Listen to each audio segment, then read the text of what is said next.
or other traditional methods. And today what I'm going to do is I'm going to provide you with a general overview of this methodology that originated from marketing research called conjoint analysis. And this technique can be used to assess consumer preferences around biomedical and behavioral interventions. And towards the end, I'll kind of tie it all together, and we can all brainstorm to think about how we can use conjoint analysis for developing mobile phone interventions. So this is the brief outline. I'm going to start with giving you a brief introduction on conjoint analysis and concrete steps that we need to make to conduct conjoint analysis. And given that this is a seminar, I have so our team, we've been doing conjoint analysis for about 8 years now, and I have like 3 examples that I'm gonna share with you, and they're all 8 specific examples. And I want to conclude by giving you kind of brainstorming how we can use this technique for enhancing or developing better mobile phone interventions. So I think to best illustrate, so who's heard of conjoint analysis before? Okay, so some of us who are familiar, it's kind of a general review, but I think to best illustrate this concept, I think it's best to kind of come up with a concrete example that we can all identify with. So I think somewhere down the line, we might be in the market for a new car. So this segment, I want everyone to kind of volunteer. So we're in the market for a new car.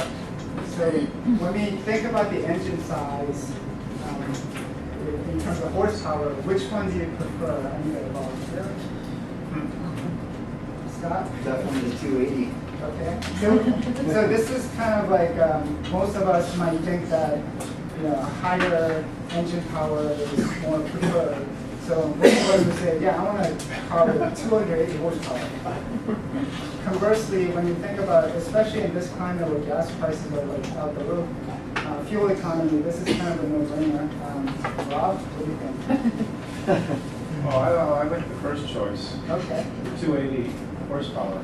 That'll be the 18s. That'll be the third one, not the 18s. That'll be the 12 sitting there. Yeah, we got a slide for you. Yeah, So, I get from being old very. So I'm going to paraphrase what Rob just said. I think he prefers pretty efficient fuel mileage. And then I think this is kind of based on individual preferences, but I think, so anyone else who, car capacity, you prefer a car that can fit 6 people? Or This class has 5 people in it, so you need a 6-passenger car. Okay. So I think with families that have multiple kids, they might prefer 6 passengers. If you're a single bachelor, maybe you prefer a smaller car with 4 passengers. And then, no-brainer, I don't know. And then, unless you want a multi-million, mega-million-dollar lottery. So volunteers, I don't think we need a volunteer. So I think most of us would say that we would like a more affordable car. So it's pretty straightforward. So what happens if we look at these 4 characteristics and put them as a bundle? So for the purpose of illustration, what I did was I came up with 2 hypothetical cars. They're actually not hypothetical, but it's actually pretty specific to actual cars that are out in the market.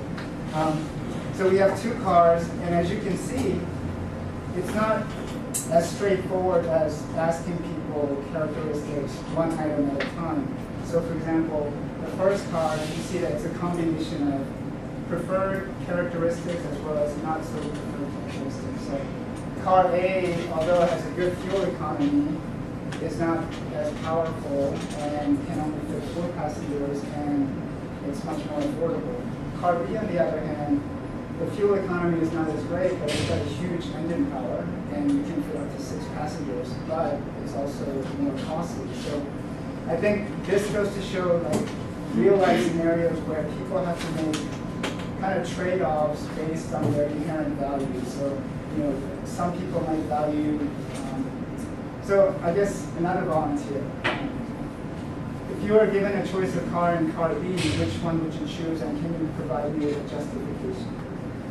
Anybody? You got the backs there. Okay, stop.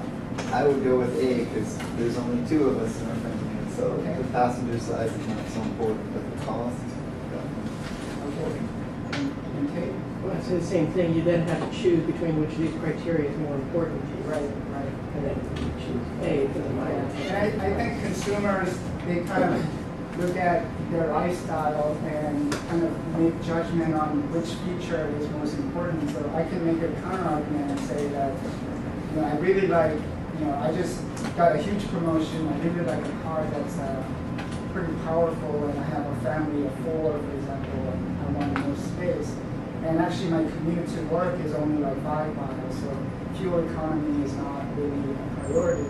Then I would rather go with car B than car A. So I think, this illustration in a nutshell is what conjoint analysis does. So as I said before, it's a pretty popular marketing research technique that's been used for years. And any product that we use, before it comes out to the market, business people and enterprises spend a lot of fortune doing market research to make sure that the new product that they develop, consumers are actually going to use it. And for the past 10 years or so, this has been gaining really big popularity in assessing consumer acceptability and health-related services and programs. And I think our group applied this to HIV vaccine acceptability, pre-exposure prophylaxis, HIV testing, clinical trial participation. So it has a pretty good applicability for biomedical interventions as well as behavioral interventions. And through the talk, feel free to chime in, and I want to make it pretty informal. So conjoint analysis in a nutshell, instead, like the exercise we went through, instead of presenting a series of disparate single items, we're presenting consumers with a bundle of features.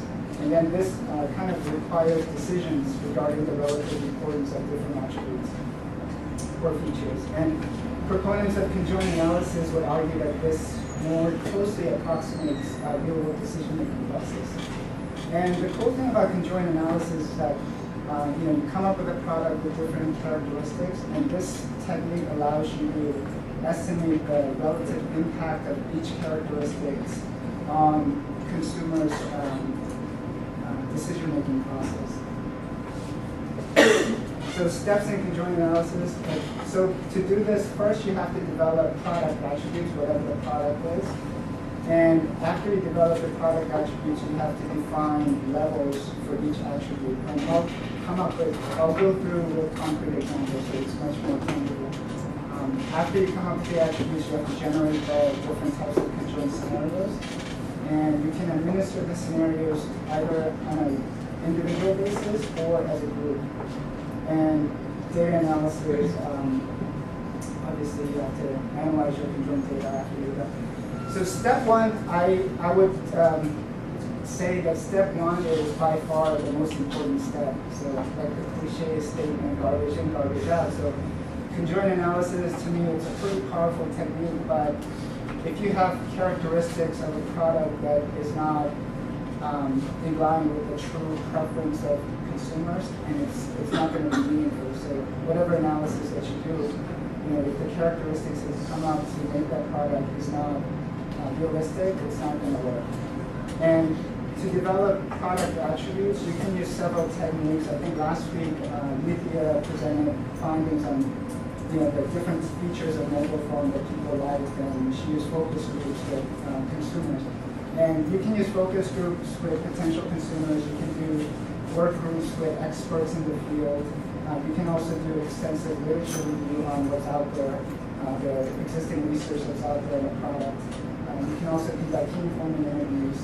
And based on all these, you have to define attributes.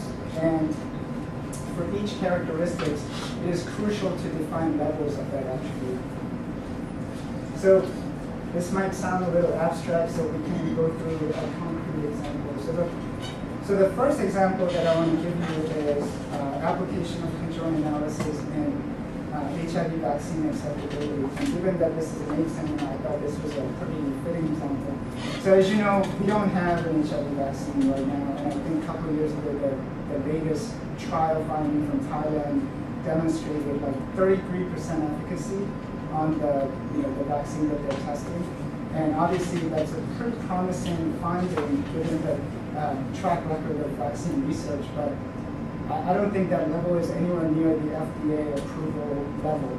So before the HIV vaccine becomes available to the public, we thought it is crucial to gauge, consumers' intention to take the vaccine when, in fact, hopefully in the near future, the vaccine becomes available. And we use this conjoint analysis method. So based on the experts from UCLA, focus groups, extensive review, we came up with 7 dichotomous attributes that make up hypothetical HIV vaccine. So this is, so the next step is, so we have 7 attributes that are dichotomous, so mathematically we would have 128 different possible scenarios for participants to look at and tell us how likely that you're going to take this vaccine. And immediately we thought that this is, it's a pretty daunting task. So to make the exercise more feasible, we used the fractional factorial design to reduce the number of scenarios to 8 possible HIV vaccines. And the assumption is that by reducing the number of hypothetical vaccines to 8 vaccines, we are essentially estimating the main effect of each characteristics only. And we're assuming that the interactions across the different characteristics are insignificant, which may or may not be true. So this is the experimental design for hypothetical HIV vaccines. So the 7 characteristics that we thought were important were efficacy, cross-clade protection, meaning that the vaccine will protect you from multiple types of virus. Side effects, whether it is no side effects or minor side effects. How long the vaccine is going to protect you, 10 years versus lifetime. How the vaccine will be administered, whether it's orally or through injection. How many doses are required, 3 versus 1. And cost, whether it's $10 or $50. So as you can see, for each characteristics, the levels, one is preferred and one is non-preferred. So for example, efficacy, you would think that 95% is preferred and 50 is not as optimal, as well as like all the other characteristics. So isn't this an easy decision problem?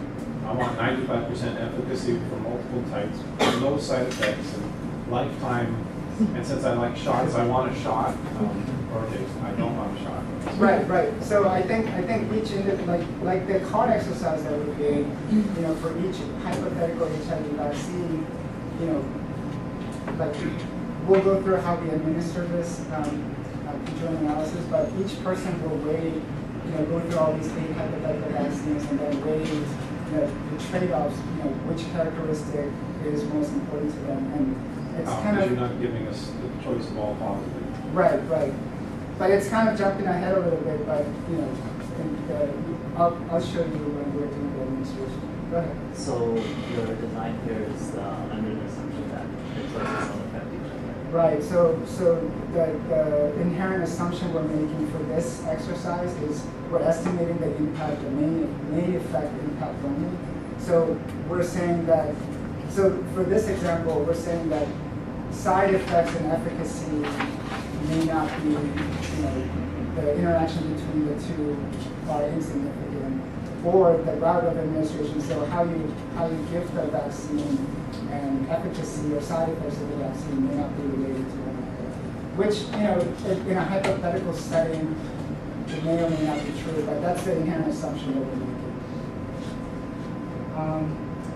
So I thought that given that this is a biostat class, I thought that I would give you some practical tools to generate these scenarios.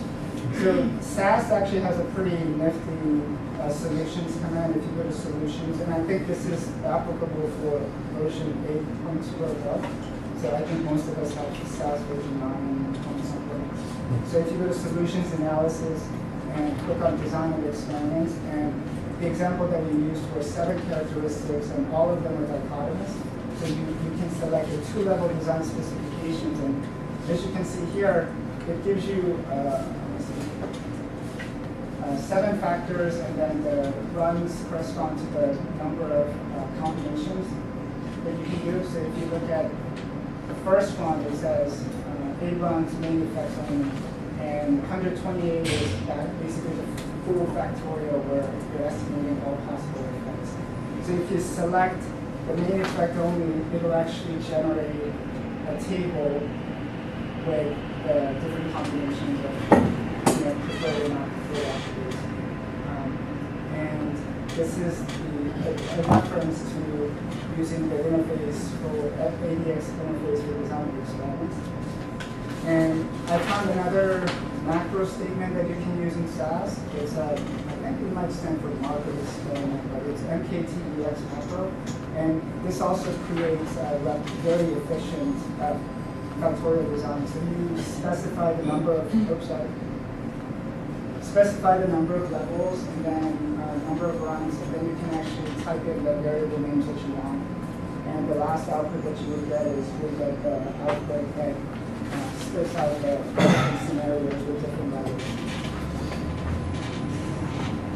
So step one is you have to come up with these characteristics. Step two, you have to generate different possible scenarios. And step three is once you have the scenarios, the way we did it was we made 8 laminated cards, and then we would present them to the participants. You can do it 2 ways. You can do it individually. So we actually had like a pretty extensive quantitative survey interview, and after the interview was completed, we gave them to do this exercise. And basically, and then you can also do it in, we've done it in group settings also, and some people thought, well, how can you do like this exercise in a group setting? So what we did was we conducted a focus group, and after the focus group, we gave them instructions on how to do conjoint analysis to ask them how likely are you willing to take this vaccine if it's available.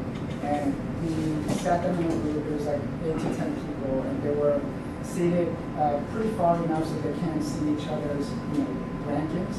And then we had 2 facilitators that floated across the room to make sure that they didn't have any questions. So the first 2 cards are in Thai. We did conjoint analysis for vaccine acceptability among Thai residents in LA. And the third card is among the communities at risk in Los Angeles. So the bottom one, that's a very interesting hand model, but that's like 8 years ago. So as you can see, you lay down the cards on a table, and then you have a label highly likely to highly unlikely. So you can do it in many ways. You can do it, this is on a 5-point likely scale, but you can do it based on your preferences. You can do it on a 7-point, or you can do it on a 4-point likely scale. And basically what participants would do is they would take these cards, shuffle them on purpose, and then they would go through each card and then put down how likely they are to take this vaccine if it becomes available. And the cool thing about this exercise is that through the process, there's no right or wrong answer. So when people see the first card, they'll say, oh yeah, I like this one. And then they'll see the third card and say, wait a minute, this is actually better. So it gives them an opportunity to change their mind, and oftentimes the participants that actually did this exercise, I think a majority of them ended up changing their answers. And we give them enough time to make sure that they're comfortable with their choices. And interestingly, some of them, who are very pro-vaccine say it doesn't matter, these characteristics. I'm highly likely to take any of these if the vaccine becomes available. And some people are much more skeptic, and they say it doesn't really matter, if the vaccine's available, it's not going to work. This is all gibberish, so I'm not going to take any of them. So those are 2 extreme, but for the most part, we had a pretty big variability. And this is actually taken out from a paper, a methods paper that Scott and I wrote together, and it's coming out in the International Journal of STDAs, I think this month. And this is just a formula that I borrowed, Scott generated. And basically, because it's a 7 dichotomous attribute, the Y is the vaccine acceptability, and AP, so P is like 1 to 7 different characteristics. A stands for attribute. So each attribute is acting as an independent predictor of vaccine acceptability. And so it should be pretty straightforward. And the mathematical representation. What is vaccine acceptability? So the vaccine acceptability is basically we asked them to rate how likely you are to take this vaccine, and we did a linear transformation from the Likert scale. So the vaccine acceptability score ranges from 0 to 100. and it's a reflection of how likely you are to take this vaccine if it becomes available. Based on your 0 to 5 or 1 to 5 score? It's actually 1 to 5 and transformed it to 0 to 100. It's a linear transformation. So you don't have 5 discrete values? Yes. But- Well, it's a Likert scale. So you took 1 and made it 0, you took 5 and made it 100, Right. and the other 3 are then just equally spaced, so Yeah. 25, 50, 75. Correct. Okay, so then that's your outcome variable. Right. So that's the Y. Right.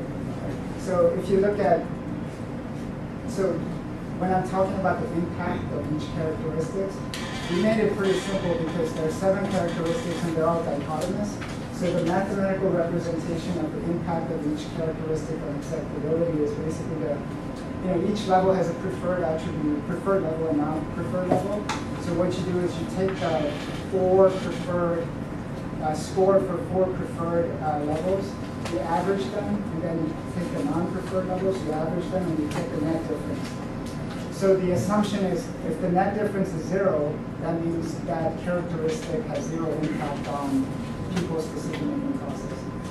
So this is the result that we got. So when we look at the efficacy, Just another question along those lines. So did you take everybody's data and throw it into that regression? So everybody contributes 8 data points and then right. you had how many, just out of curiosity? So for this one, we had subjects? 143 Oh, wow. observations. 143 people? Right. So it's an average of the average. So that it's like an overall. So this is average of the average. So I would just say, just comment on your side effects. I mean, you're stating minor, but maybe to a person, a minor might be something major. Right. So we have a footnote. We clarified that minor side effects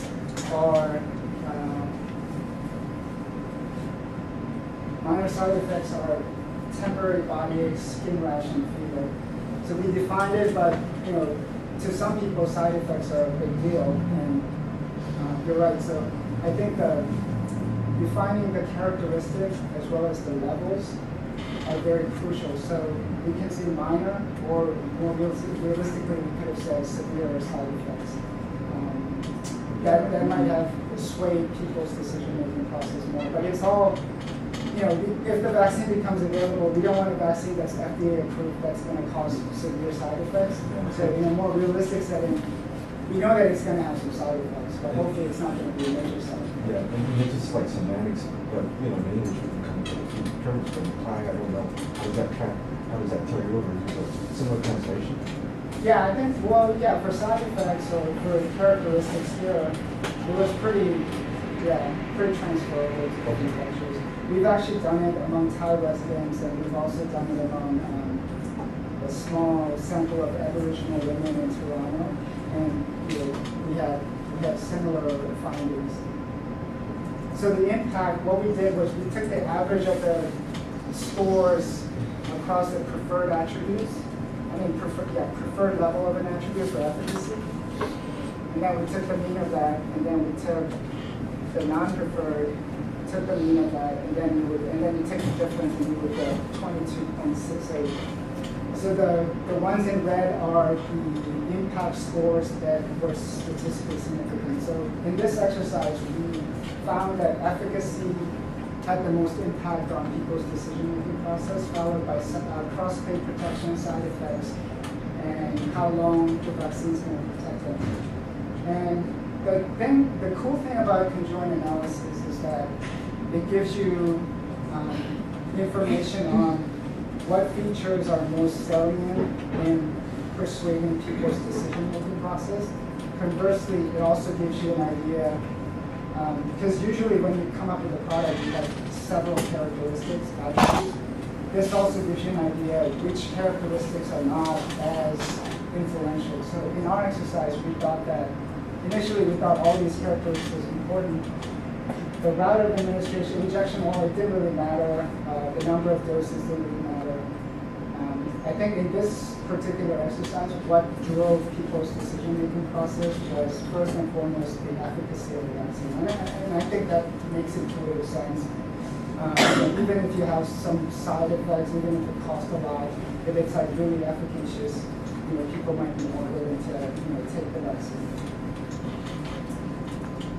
So I'm going to zip through two other examples. So how many of you have heard pre-exposure prophylaxis? Okay, so most of us. So the whole idea is, you give the HIV drug to people who are at risk for getting HIV and give them before they're infected. And the IPREX trial that came out recently, they found that giving an HIV drug to people who are uninfected is has a significant impact on future HIV acquisition. And it's kind of controversial because you're giving it to people that do not have the virus, and it's the Truvada that they tested is pretty expensive, and a lot of people, proponents of getting people treated who are positive, they would say, well, we can't even treat people who are HIV positive right now, and you're asking people to give it to people who are engaged in risky behaviors, and there's this whole thing about, if you give PrEP, people might have this false sense of security, and they'll go around and engage in more unsafe sex because they think they're fully protected. So it's a controversial thing, but then I think it has some applicability, less controversial applicability when you have a situation where you're in a serious courting relationship, very faithful serious courting relationship where one of your partners is HIV positive and you are, a living lifelong partner with that person. So inherently you're constantly at risk for getting HIV. So we did this exercise, and this was a very small study done in Peru. And this was done like a few years ago before the IPREX trial came out. And it's the same concept. We came up with 7 different characteristics. And it's just a coincidence that we have 7 different characteristics with the HIV vaccine. But we can have like 5 characteristics or 4. It doesn't always have to be dichotomous, but for the illustration purposes, I chose the examples that had dichotomous levels. So we had cost, efficacy, side effects, duration of administration, frequency, location where the drug is given, the person dispensing PrEP.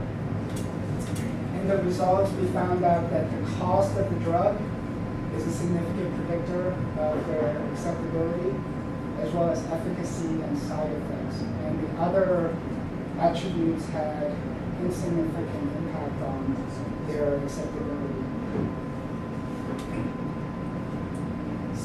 So far we've talked about conjoint analysis for products that are not available yet, so HIV vaccine, PrEP, which is, the trial was actually a success, but I wanted to give this example to illustrate that you can actually use conjoint analysis for current programs, so HIV testing, for example.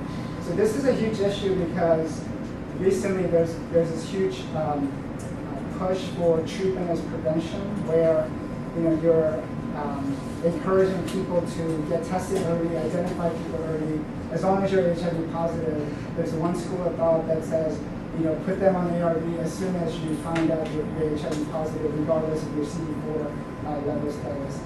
So in order for that to happen, the first and foremost assumption is that people at risk and people who are exposed to HIV need to come forward and get tested. So there's, many barriers to HIV testing, and I think Roger is always a big proponent of risk-free testing, where people who think they have HIV are reluctant to come get tested at a clinic, for example, because of privacy issues or any other number of barriers. So if you create a scenario where you can create a safe environment to get tested so that you don't have to worry about all these concerns, then that might increase people's willingness to get HIV tested. So this is a pilot study that we did among men who have sex with men. Coming to the testing centers at the LA Gay and Lesbian Center. So this is kind of a biased sample because they're already there to get tested.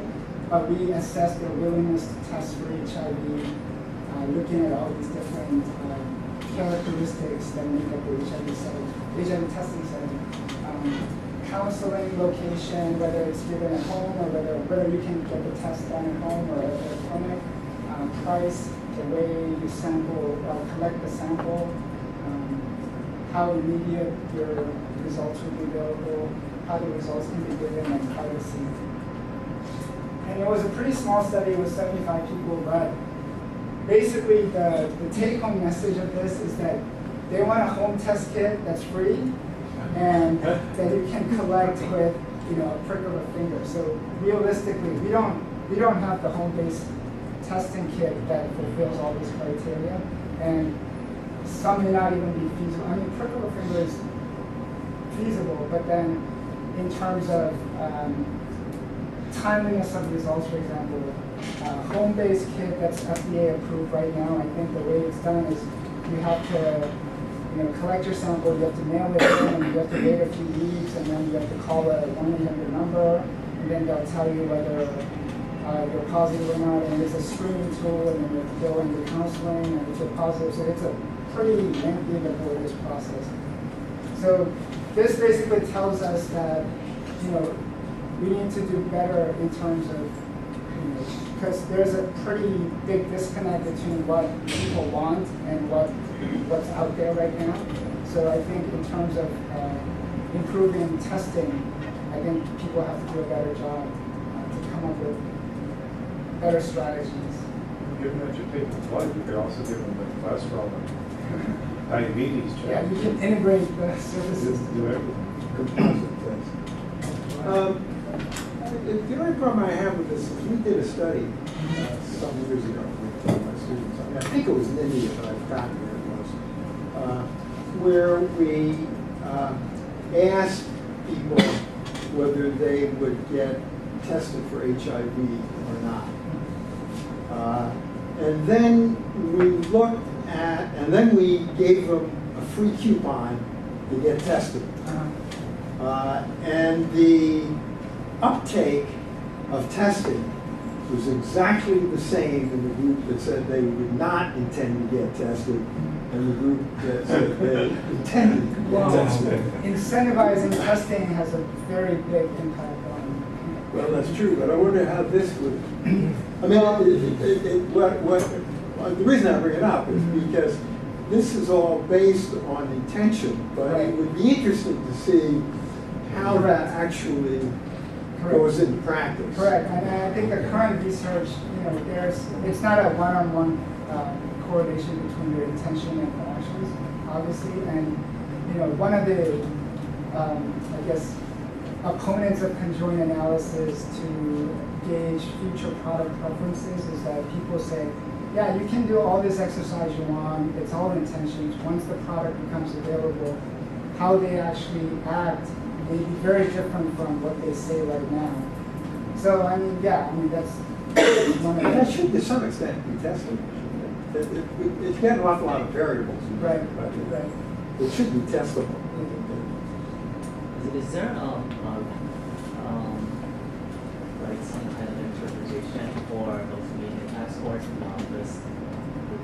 Yeah, I think for this example, we are basically testing whether the net difference is 0. Yeah, but what does 30 mean? Does 30 mean anything, or?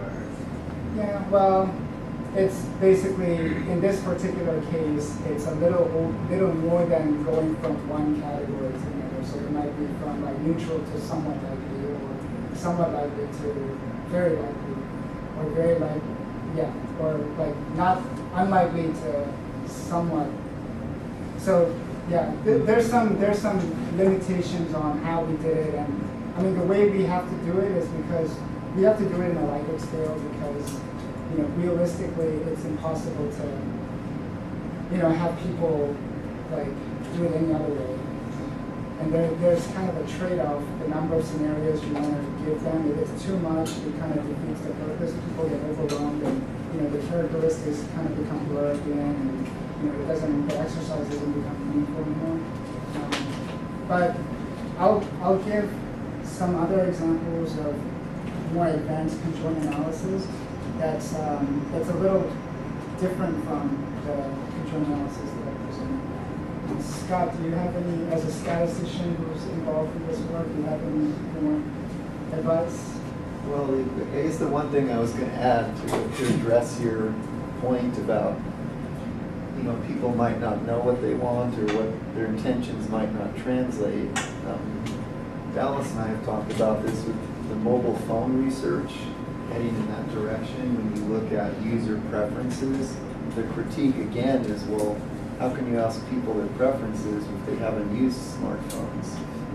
So one of the things we're looking at is looking at populations that have used these type of mobile applications already and seeing how their preferences relate to people who haven't used them. Well, I just thought up a study design for you. A lot of people buy cars through Costco, right? So Probably a fair number. yeah, so they express their intent to buy a car. Why don't you catch them at that point and give them the questionnaire with these attributes on, and do your conjoint analysis, and then come back to them a month later and find out what they bought. That would be interesting. And I think it'll give you some sense of what the relationship is. If you give us funding, we'll do it. Very good. Very cheap to do. You have to buy the car for them and They have good hot dogs at Well, that Costco, was too.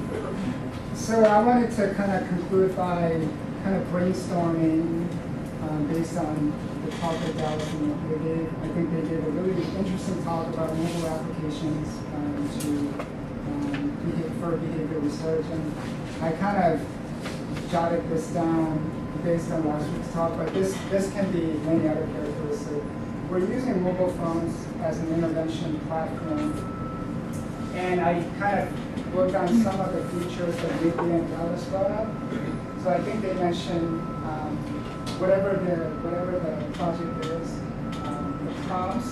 So the frequency prompts, whether they like to get prompted like twice a day versus 15 times a day, whether the prompts are time-based or location-based. So this is an example where, so for people who are HIV positive, and it's suppose you're developing a HIV intervention program to help them with medication adherence.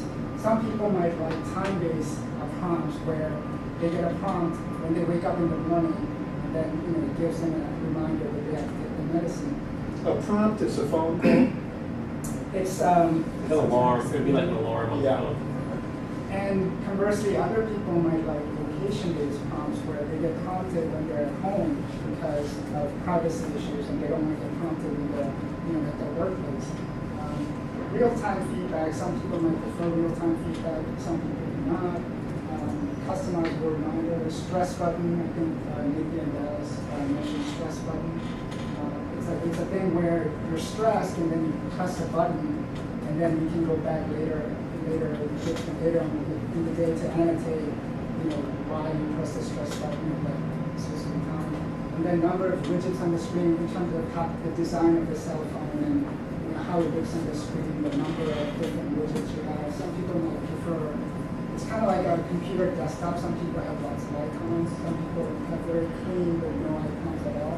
So people have different preferences. And I think looking at people's preferences around this mobile phone intervention platform, it might inform, I guess, better design or future interventions using cell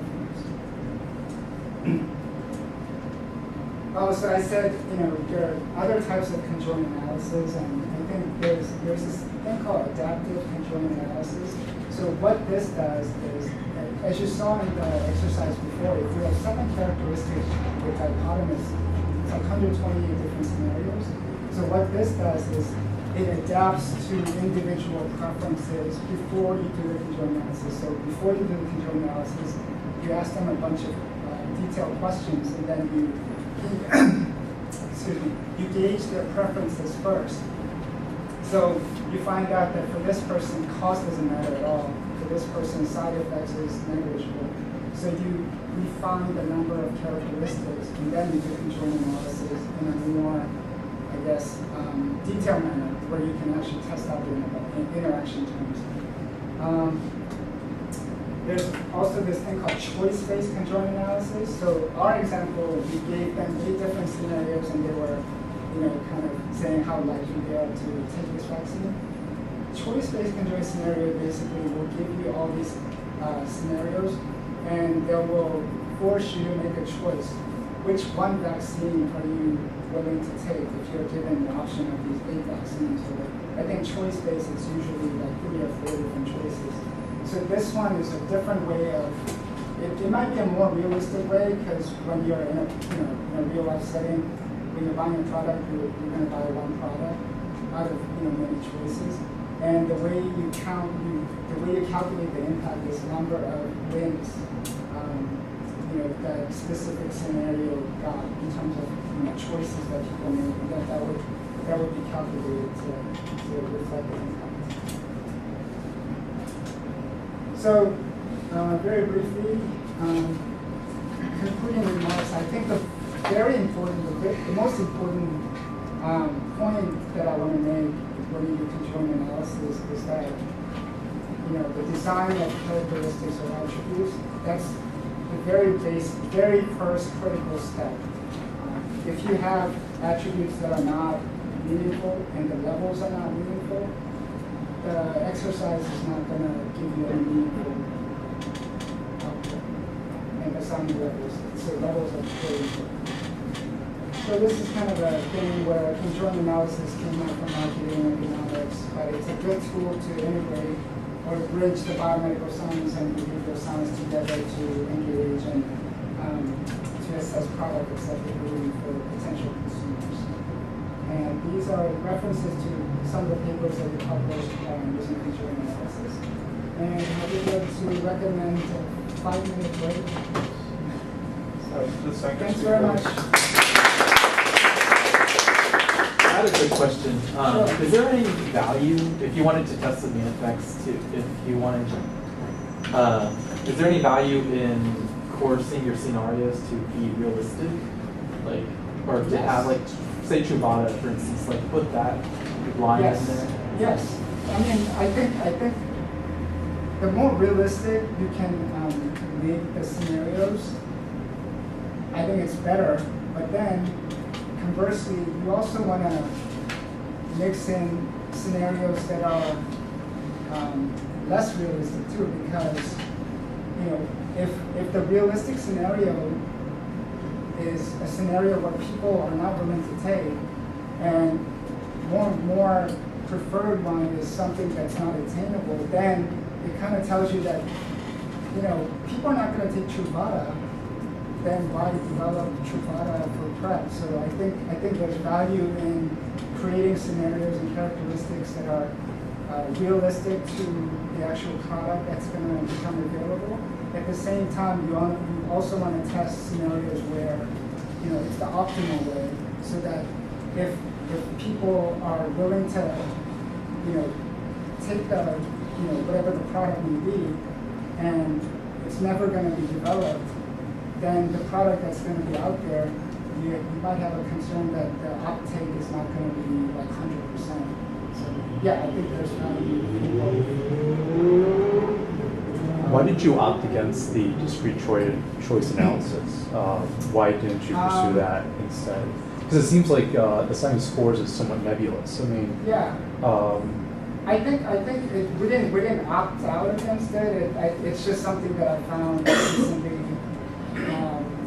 doing conjoint analysis. And I think when we started this in like 2003, we thought that this was definitely one step up from just asking them, hey, is it side effects, yes, no, what are you doing?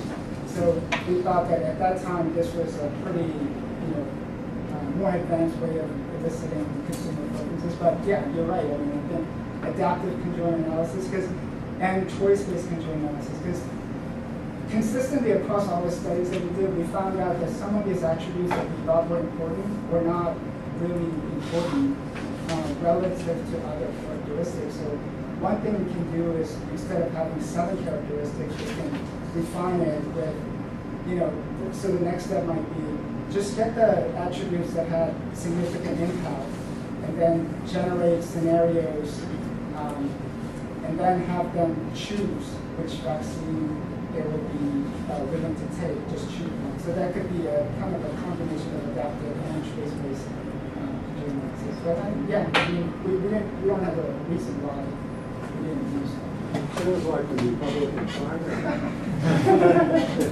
Do you have a suggestion on how many attributes it would be like a kind of a mass that you would want to put in? Just like for people to like kind of look at this and be like, well, I can't make a decision. Yeah, I think that's a good question. And it all depends on whatever it is that you want to test, and also the different levels. So if you have, there's always a trade-off. So if you have too many characteristics, and then if you have too many levels for each characteristic, even to test the mean effect, it's going to be definitely more than 8 scenarios. So there's kind of a threshold, and this is definitely something you can find out from potential consumers when you're doing focus groups. So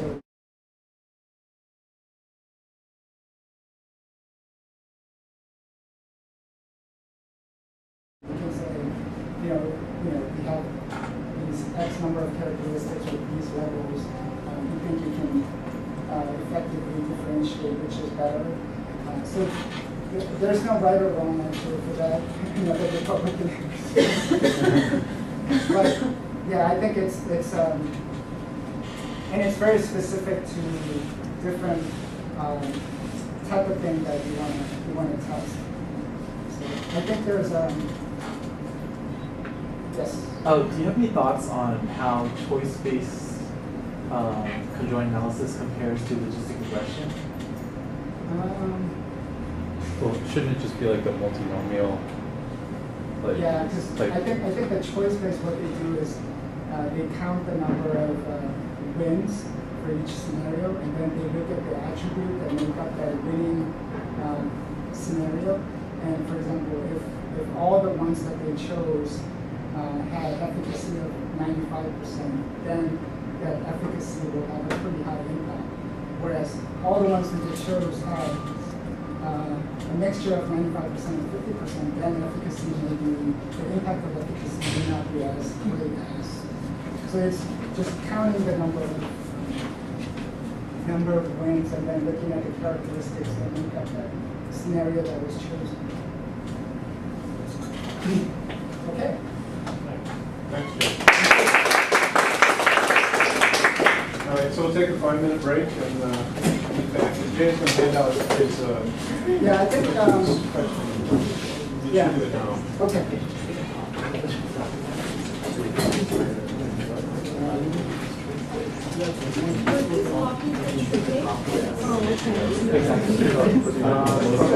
No, but then people grade things based on 5.7. A lot of people might grade 5 and 1. Yeah, the one at the end.